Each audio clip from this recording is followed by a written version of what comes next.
حضرت سری سکتی رحمۃ اللہ علیہ نے ایک شرابی کو دیکھا جو مدہوش زمین پر گرا ہوا تھا اور اپنے شراب آلودہ منہ سے اللہ اللہ کہہ رہا تھا۔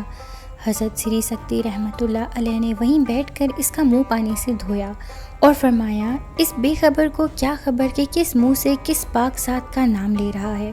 اس کا منہ دھو کر آپ چلے گئے۔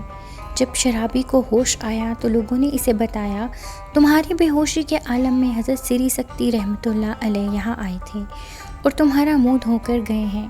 شرابی یہ سن کر بڑا پشیمان اور نادم ہوا اور رونے لگا اور اپنے نفس کو مخاطب کر کے بولا، بے شرم، اب تو سری سکتی رحمۃ اللہ علیہ بھی تجھے اس حال میں دیکھ گئے ہیں۔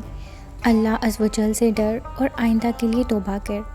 رات کو حضرت سری سکتی رحمۃ اللہ علیہ نے خواب میں کسی کہنے والے کو یہ کہتے سنا، اے سری، تم نے شرابی کا منہ ہماری خاطر دھویا ہے، ہم نے تمہاری خاطر اس کا دل دھو دیا ہے۔